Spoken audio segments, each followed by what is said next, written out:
दिल्ली में कोरोना का प्रकोप आज 7 जून हो गई है, लेकिन अभी तक कम नहीं हो पाया है। और मेरे साथ आज बातचीत करने के लिए दिल्ली विधानसभा के एमएलए शिवचरण गोयल जी मेरे साथ हैं, जवाब देने के लिए, आम आदमी पार्टी का पक्ष रखने के लिए। क्या दिल्ली के लोगों के सवाल हैं, आइए आप आज मैं उनके समक्ष रखता हूँ और जानेंगे आपके सवाल शिवचरण जी से।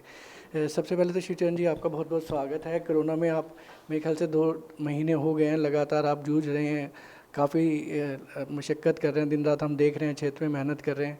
कभी स्कूलों में खाना बंटवाने से लेकर और आचार्य भिक्षु से लेकर काफ़ी समस्याएं। तो पहले तो वही जानेंगे 2 महीने किस तरह से बीते और किस तरह की लोगों की समस्याओं से आप जूझ रहे हैं।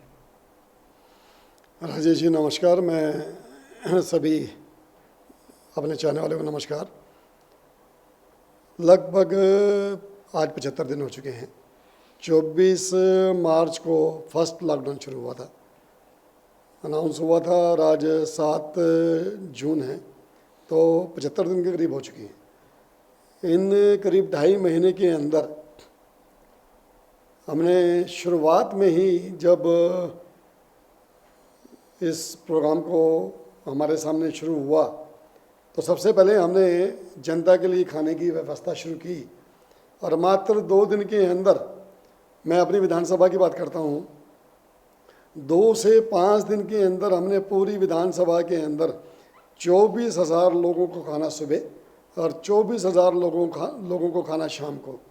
ये गवर्नमेंट के माध्यम से स्कूलों के अंदर, बस्ती विकास के अंदर हमने वितरण करना शुरू किया, और साथ में सामाजिक संस्थाएं, गुरुद्वारा, मंदिर और भी जो संस्थाएं थी, उन्होंने आगे बढ़कर भाग लिया। करीब इसके अलावा 10,000 खाना और भी बटा, यानी कि अप्रोक्सीमेट 30,000 लोगों को सुबह या 30,000 लोगों को खाना सुबह शाम बटा, और खाने की व्यवस्था की गई।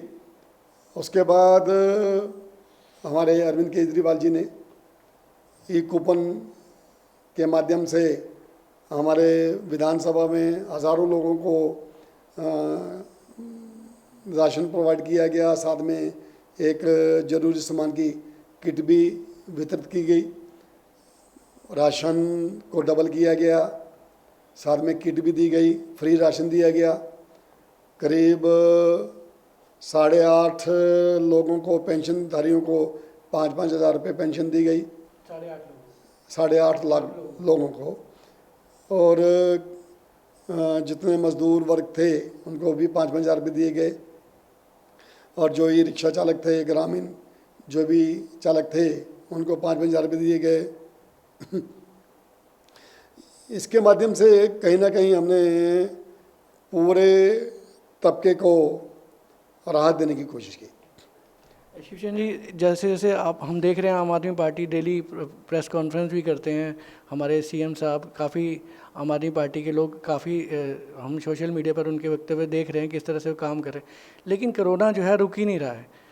आप इसके पीछे क्या देखेंगे? सोशल डिस्टेंसिंग भी लोग अपना रहे हैं कि कुछ ना कुछ लोगों की तरफ से भी कई बार कुछ ढील देखने को मिली है, लेकिन इतने केसेस बढ़ना दिल्ली के अंदर, कहीं ऐसा लगता है, लोगों के मन में सवाल है, क्या दिल्ली गवर्नमेंट सक्षम है इसको संभालने में?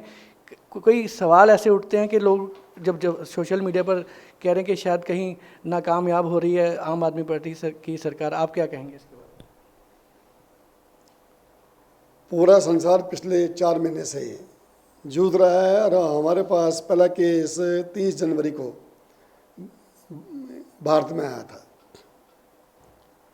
और सबसे पहले ये बता दूं मैं आपको, ये समस्या बाहर की देन है। ये बाहर से लोग आए तो उनके माध्यम से ये पूरे देश में फैला, और आज दिल्ली बाहर आने जाने वालों के माध्यम में सबसे अग्रणी है। तो यहाँ पर लोग, चाहे पूरे देश में कहीं भी जाना है तो पहले दिल्ली में उतरते हैं, उसके बाद वो, चाहे वो पंजाब हो, हरियाणा हो, यूपी हो, राजस्थान हो, उसके बाद वो अपने अपने राज्य में जाते हैं। तो सबसे पहले जितना भी हमने कोरोना को फेस किया, दिल्ली पे एक अतिरिक्त बोझ था। उसके बावजूद जितनी व्यवस्था हमारे दिल्ली के अंदर हमारे मुख्यमंत्री अरविंद केजरीवाल जी ने सिस्टमेटिक की और प्रतिदिन एक दिन छोड़कर हर चीज़ का डाटा दिया और पूरी जनता को साथ रखा कि हम इतने हॉस्पिटल्स के अंदर इतने बेड्स हैं, प्राइवेट में इतने बेड हैं, यहाँ क्वारंटाइन किया जा रहा है और इसके लिए हमें इतने इतने एहतियात बरतने हैं। तो पूरी तरह से जनता को जागरूक किया गया। आज भी जितने मर्जी केस बढ़ रहे हैं उतने में केस रिकवर होकर घर भी जा रहे हैं लोग। तो पूरी तरह से आज की डेट में जैसे अरविंद केजरीवाल जी ने कल भी कहा कि हमारे पास 8,500 बेड की व्यवस्था हो चुकी है और 1-2 दिन में 9,500 बेड की व्यवस्था हो जाएगी और आने वाले टाइम के अंदर 20,000 बेड हम व्यवस्थित कर लेंगे। और एक जो हम कहते हैं वो एक प्रत्यक्ष होता है और हवा में बात नहीं करते। पूरे संसार के अंदर अभी तक भी एक ई पोर्टल किसी भी देश ने जारी नहीं किया है कि इस हॉस्पिटल में इतने बेड हैं, इतने वेंटिलेटर हैं, इतने ऑक्सीजन हैं, इतने आईसीयू हैं और आप उनको चेक करें और चेक करने के बाद आप उनसे कोऑर्डिनेट करें। आज भारत में किसी राज्य में नहीं और पूरे विदेश में भी कहीं इस तरह का सिस्टम नहीं है। आपने इलेक्शन से पहले जो पिछले 5 साल रहे हॉस्पिटल्स पे काफ़ी जोर दिया, स्कूलों पे जोर दिया। हालांकि ये समस्या उसके बाद इसी आपके नए विधानसभा के दौर में आई है, जो कोरोना की समस्या। आपको क्या लगता है कि ये अगर समस्या जो पूरे देश में पहले अपना ली जाती, हॉस्पिटल का सुधार पहले से हो जाता और शायद दिल्ली में भी इससे कहीं और 8-10 गुना बेहतर हॉस्पिटल का सुधार और नए हॉस्पिटल बन जाते, तो आपको क्या लगता है आज सिचुएशन अलग होती है हमारे देश के अंदर? आपका क्या कहना है इसके बारे में? आज पूरी दिल्ली के अंदर कम से कम भी 500 मोहल्ला क्लिनिक खुल चुके हैं, काफ़ी हॉस्पिटल खुल चुके हैं और हमारा 12.5% बजट हेल्थ के ऊपर खर्च होता है। ये पूरे देश में सभी राज्यों से और केंद्र सरकार से सबसे ज़्यादा है और मात्र 20 लाख रुपए के अंदर एक डिस्पेंसरी एयर कंडीशंस का बनना, इसका मॉडल पूरे वर्ल्ड के अंदर दिल्ली ने सिखलाया, जिसको कि पूरा वर्ल्ड फॉलो कर रहा है, पूरे हमारे देश के राज्य फॉलो कर रहे हैं। और आज कहीं ना कहीं कोरोना महामारी के समय जितना कारगर साबित हुआ, जब आज ज़्यादातर प्राइवेट्स जितने क्लिनिक डॉक्टर खोल के बैठे थे, मैक्सिमम ने इस लॉकडाउन में अपनी सर्विसेज बंद कर दी थी, तब उन मोहल्ला क्लिनिक ने अपना पूरा दिल्ली की जनता को इतनी राहत का काम किया। यदि ये मोहल्ला क्लिनिक नहीं खुले होते, आप एक कल्पना करें 500 मोहल्ला क्लिनिक नहीं खुले होते तो क्या इस समय दशा और दिशा होती दिल्ली के नागरिकों के लिए। उसके बाद हॉस्पिटल के अंदर बेड बढ़े, पहले कितने बेड थे और आज कितने बेड हैं। जितनी तैयारी दिल्ली गवर्नमेंट ने की तो उतनी तैयारी यदि पूरे और देश के अन्य राज्य भी कर लेते और वो बजाय कि नाम बदलने के, स्टैचू खड़े करने के, जितना पैसा उन्होंने वहाँ ख़राब किया, यदि वो उतना पैसा हेल्थ में इन्वेस्ट किया होता तो आज देश की दशा कुछ और होती। शायद दिल्ली की जनता ये तो मानती है कि आपके वो दोनों स्टेप सही थे, हॉस्पिटल शायद आप सही राह पर चल रहे थे और शायद पूरे देश में अब कोरोना के बाद शायद जागृत होगा पूरा देश के और हॉस्पिटल। मैं आपसे जानना चाहूँगा प्राइवेट हॉस्पिटल की भी अभी जब कल काफ़ी बरसे हैं हमारे सीएम साहब भी प्राइवेट हॉस्पिटल्स को लेके कंट्रोल में नहीं आ रहे हैं। जो पैकेज वो लोग दे रहे हैं काफ़ी लोगों की बजट या पॉकेट से बाहर है, तो किस तरह से अब उन पे कंट्रोल किया जाएगा? क्या वो आपको लगता है सीएम साहब की पूरी बात सुनेंगे और पूरी तरह से कंट्रोल करेंगे? और ऐसा क्यों हो रहा है कि लोग जो है अभी इस बात से जूझ रहे हैं, क्यों अभी तक स्थिति सीएम साहब के कंट्रोल में नहीं आ रही है प्राइवेट हॉस्पिटल्स को लेकर? राजेश जी, एक बात मैं बताना चाहूँगा कि कोई भी काम हम करते हैं शुरुआत के अंदर तो दिक्कतें आती हैं। अभी इस पोर्टल को शुरू हुए 3 दिन हुए हैं। आपको याद है 4 साल पहले जितने भी दिल्ली के प्राइवेट स्कूल थे वो कहीं ना कहीं अपनी मनमानी कर रहे थे और उनको मनमानी को रोका गया और आज पूरे देश के अंदर दिल्ली का जितने भी नागरिक हैं वो गर्व के साथ कह सकते हैं कि आज दिल्ली का जो एजुकेशन सिस्टम है काफ़ी कंट्रोल हुआ, और जिन्होंने भी सरकार की बात मानने की कोशिश नहीं मानी, उनके ऊपर एक्शन हुए। तो आज उसी तरह से जब देश को और दिल्ली को, इन प्राइवेट हॉस्पिटल्स को कोरोना के समय दिल्ली की जनता को ज़रूरत है, यदि ये इस तरह की मनमानी कर रहे हैं और ये नाजायज़ काम कर रहे हैं, इसको कतई बर्दाश्त नहीं किया जाएगा। और ये माननीय मुख्यमंत्री ने समझा दिया पूरा कि जो भी इसके विपरीत चलेगा तो गवर्नमेंट सख्ती से कदम उठाएगी। और उसी का नतीजा था कि कल सर गंगाराम हॉस्पिटल राजेंद्र नगर पर एफआईआर दर्ज हुई, उसके ऊपर स्ट्रिक्ट एक्शन लिया गया। तो एक संदेश दे दिया गया दिल्ली में हर हॉस्पिटल को कि यदि आपने कोई भी मनमानी की तो मनमानी चलेगी नहीं। अभी राघव चड्ढा जी की भी प्रेस कॉन्फ्रेंस थी, जो भी केसेस को दोबारा रिव्यू किया गया, तो उसमें कोरोना जो पॉजिटिव थे वो नेगेटिव पाए गए। तो इस तरह की रिपोर्ट्स भी आई हैं कि काफ़ी गड़बड़ी टेस्ट को लेकर भी चल रही है, काफ़ी उसमें आपके भी एमएलए और मंत्री सारे उसमें काम कर रहे हैं। तो स्थिति को पूरा कंट्रोल, आपको क्या लगता है कि अभी स्थिति कंट्रोल में है या अभी और कुछ इसमें किया जाना बाकी है? मैं राजेश जी, ये मेरे पास ये पूरा डाटा है मेरी मोतीनगर विधानसभा का, एक एक पेशेंट का नाम मेरे पास है, कौन हॉस्पिटलाइज है, कौन क्वारंटाइन है घर के अंदर, और कितने डिस्चार्ज पेशेंट हो चुके हैं। आपको मैं पूरी जानकारी दे दूं, अभी तक 6 जून तक हमारे मोतीनगर विधानसभा के अंदर 72 पेशेंट एडमिट हुए, जिसमें से 4 की डेथ हुई, 21 डिस्चार्ज हुए और 47 पेशेंट इस समय हॉस्पिटल्स में एडमिट हैं, और 1134 पेशेंट इस समय होम क्वारंटाइन में। पूरी लिस्ट मेरे पास है। ये आपके विधानसभा? ये मेरी विधानसभा की है, ये पूरी विधानसभा की मेरी जो एडमिट हैं उनकी लिस्ट है। इसमें जो 4 डेथ आपने बताई है वो किस एज से रिलेटेड थे? वो ज़्यादातर 60+ थे, उनको साथ में और भी कोई डायग्नोस साथ में था उनका। लेकिन जैसे एक हवा पूरे क्षेत्र में बना दिया गया कि कोरोना कंट्रोल में नहीं हो रहा है। आप देखें 2.5 महीने के अंदर यदि मेरे क्षेत्र के अंदर 47 पेशेंट अभी एडमिट हैं और 25 डिस्चार्ज हुए, तो टोटल 72। लेकिन हवा ऐसे बना रखा है कि जैसे मोतीनगर के अंदर कितने केसेस बढ़ चुके हैं, वीडियो चल रही है। मैं एक बात की लेके बड़ी हैरान हूँ कि पेशेंट घटने या बढ़ने वाली बात नहीं है।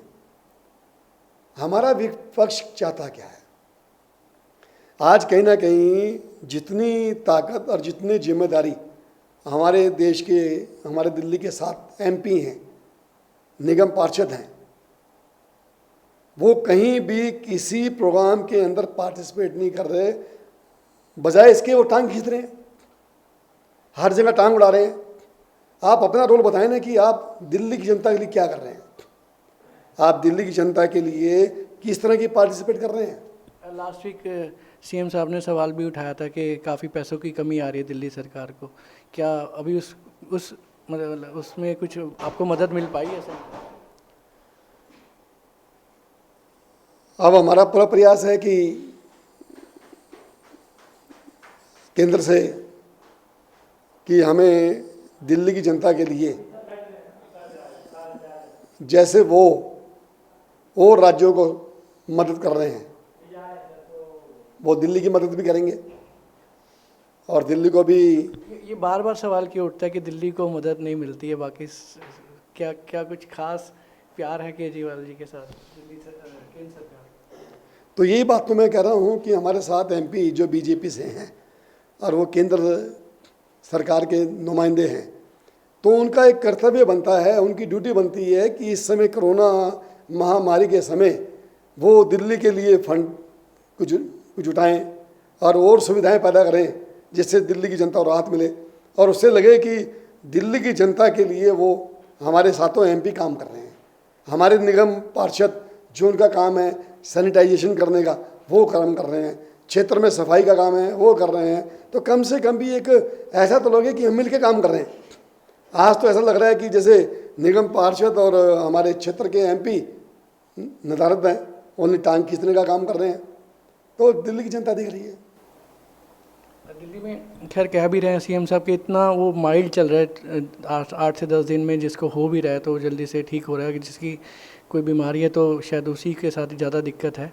तो आपको क्या लगता है कितनी स्थिति जो है कितनी जल्दी और आप जो सरकार है इसको नियंत्रण में ले लेगी और कब लोगों को राहत मिलने लग जाएगी? और जो बातें लोगों के जो सवाल हैं, जो समस्याएं हैं जो बार बार उठ के आती है सोशल मीडिया में, कभी सवाल भी उठे थे कि वो जो रिपोर्ट्स हैं डाटा हैं वो भी गलत है लेकिन वो भी निराधार निकले, लेकिन कुछ समस्याएं लोगों की फिर भी आती रहती हैं। तो जो आपकी कोऑर्डिनेशन टीम है किस तरह से उनको सुनती है, उनको देखती है जो लोगों की समस्याएं? सोशल मीडिया पर भी कई लोग वीडियो वायरल करते हैं कि उनकी समस्या सुनी नहीं जा रही, तो इन सब को लेके आपको क्या लगता है ये सारी स्थिति जो है कब तक आपके कंट्रोल में आ जाएगी और जो सिचुएशन है वो डिक्लाइनिंग की तरफ बढ़ेगी? सबसे पहले तो मैं आपको बता दूं कि आज जैसे पूरा देश पूरा संसार कोरोना से जूझ रहा है और हमें कोरोना के साथ जीना है। कोरोना पे हम विजय हमने मिलकर प्राप्त कर दी है। आज कहीं ना कहीं हमें हाथों को बार बार धोना है, 2 गज की दूरी बना कर रखनी है, पब्लिक के बीच में जाना है तो फेस मास्क ओढ़ के चलना है। इसके अलावा मैं एक संदेश और देना चाहूँगा। मैं अभी पिछले 15 दिन से सुबह 8 बजे इंडिया टीवी पे हमारे बाबा स्वामी रामदेव जी का भी प्रोग्राम देख रहा हूँ और उन्होंने एक आयुष काढ़े पे बहुत जोर दिया है और वो उस काढ़े के बारे में बताया, तो मैं उस काढ़े को करीब करीब पिछले 2 महीने से ले रहा हूँ, जबकि टीवी पे प्रोग्राम ये अभी 15 दिन से शुरू हुआ है। और हमारे जितने भी हॉस्पिटल्स हैं गवर्नमेंट के उसमें भी काढ़ा दिया जा रहा है। सबसे मैं पहले कहना चाहूँगा कि जितने भी हमारे दिल्ली के निवासी हैं, क्षेत्र निवासी हैं या देश के निवासी हैं, ये काढ़ा कहीं ना कहीं इम्यून सिस्टम को बढ़ाता है और कोरोना से लड़ने में जूझने में मदद करता है। हम काली मिर्चें, थोड़ी सी काली मिर्च, 1 लौंग, 5-7 तुलसी के पत्ते, थोड़ी सी अदरक, 1 किलो की डंडी, इसको 1 गिलास पानी में हम रख के उबालें और जब तक ये आधा पानी ना रह जाए, आधा पानी होने के बाद इसमें यदि कोई शुगर का पेशेंट नहीं है तो उसको ये टेस्ट नहीं आ रहा तो उसमें गुड़ मिला लें और उसको इसी रेशो में पूरे परिवार को पिलाएं। तो उससे कहीं ना कहीं इम्यून सिस्टम बढ़ रहा है और कहीं ना कहीं कोरोना से हमें उसके जूझने में इसको मदद मिल रही है। और जितने भी पेशेंट अब जा रहे हैं उसको भी वहाँ काढ़ा दिया जा रहा है। इसकी कोई दवाई नहीं है। इसकी दवाई ये क्या है, बुखार होगा तो पैरासीटामोल, क्रोसिन दे दी जाएगी जो भी है, या वो काढ़ा दे रहे हैं। तो यदि घर में ही हम उस चीज़ का इस्तेमाल करना शुरू कर दें तो कहीं ना कहीं मुझे लगता है कि हम इसमें विजय प्राप्त कर सकते हैं और एक हमें इसको लाइफ का पार्ट बनाना पड़ेगा। मेरे ख्याल से आज की बातचीत से काफ़ी लोगों की समस्याएं मेरे ख्याल से दूर हुई होंगी, क्योंकि काफ़ी सवाल लोगों के मन में। एक चीज़ बस मैं आपसे और जानना चाहूँगा, दिल्ली में जितने भी आम आदमी पार्टी के एमएलए, काफ़ी पूरी दिल्ली में लगभग आम आदमी पार्टी के एमएलए हर जगह हैं, आपकी सोशल टीम भी शायद आपने कुछ बना रखी है, तो लोगों को अगर समस्या आती है तो किस तरह से कॉन्टैक्ट करें? क्योंकि जो लोग एकदम से हताश हो जाते हैं, छोटे छोटे परिवार हैं, उनको समझ नहीं आता किससे कॉन्टैक्ट करें। तो इस तरह की जो समस्याएँ आती हैं वो किस तरह से दूर कर सकते हैं, आपसे मदद ले सकते हैं? आम आदमी पार्टी के किसी भी मतलब कार्यकर्ता से मिलके या जो इस टाइम एक्टिव हैं, तो इसके लिए लोगों को कोई जानकारी है? सबसे पहले तो बता दूँ राजेश जी, एक हमारे डीएम जिला मजिस्ट्रेट कार्यालय जो राजौरी गार्डन में बना हुआ है, उसकी अध्यक्षता में एसडीएम एडीएम पूरी टीम लगी हुई है। प्रतिदिन जितने भी पॉजिटिव केस होते हैं उनकी डिटेल्स डीएम कार्यालय में जाती है। जाने के बाद वो रिपोर्ट की पूरी काउंसलिंग डीएम कार्यालय से भी की जाती है और साथ में CDMO जो मेडिकल ऑफिसर है उसके माध्यम से दोनों जगह काउंसलिंग की जाती है। जो पेशेंट हॉस्पिटल्स के लायक हैं उनको हॉस्पिटलाइज किया जाता है, जिसके सिम्टम माइल्ड हैं उनको होम क्वारंटाइन किया जाता है, लेकिन टच में रहते हैं उनसे डेली काउंसलिंग होती है, डेली उनको पूरी काउंसलिंग की जाती है, उनको समय समय पर पूरा जो भी प्रोग्राम्स हैं उनको किस तरह की प्रॉब्लम्स है शेयर की जाती है। तो पूरी टीम लगी हुई है। आप किसी भी मेरी विधानसभा में चले जाएं, आप किसी पेशेंट से पूछें कि आपसे कोई काउंसलिंग होती नहीं होती, पूरी टीम लगी हुई है। उसके बावजूद मेरे 3 नंबर 85888833 आपके इलाके की तो है ही है, बाकी पूरी दिल्ली में इसी तरह से आम आदमी पार्टी के MLA से इसी तरह लगे हुए हैं। लेकिन मेरी विधानसभा में क्योंकि मैं खुद लुक आफ्टर करता हूँ तो बड़ा पूरा DM कार्यालय और आपका CDMO ये हर विधानसभा में अपने अपन वर्किंग में है और हर एक पेशेंट से टच में है, चाहे वो क्वारंटाइन हो, चाहे वो पॉजिटिव हो गया है, कोई भी है, हर चीज़ के उसके फैमिली मेम्बर के साथ में उससे पूरे टच में है। और एनी टाइम जो भी प्रॉब्लम आए उसी समय उसको हॉस्पिटलाइज किया जाता है, प्रोग्राम किया जाता है और हम 24 घंटे तैयार हैं इसका।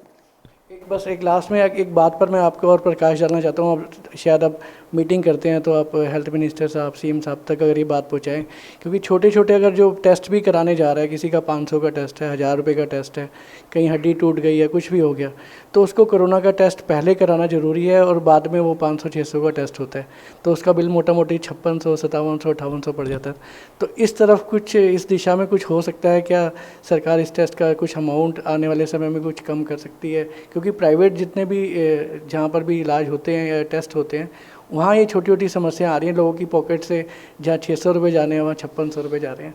तो ये इस तरफ मैं आपका ध्यान दिलाना चाह रहा था कि आप आने वाले समय में इस पर भी कुछ आप अपनी टीम के साथ रख के कुछ लोगों का कुछ ये बोझ कम करेंगे। ये सारी गाइडलाइन केंद्र सरकार की है और केंद्र सरकार ने ही रेट फिक्स किया हुए हैं 4500 रुपये पर कोरोना टेस्ट।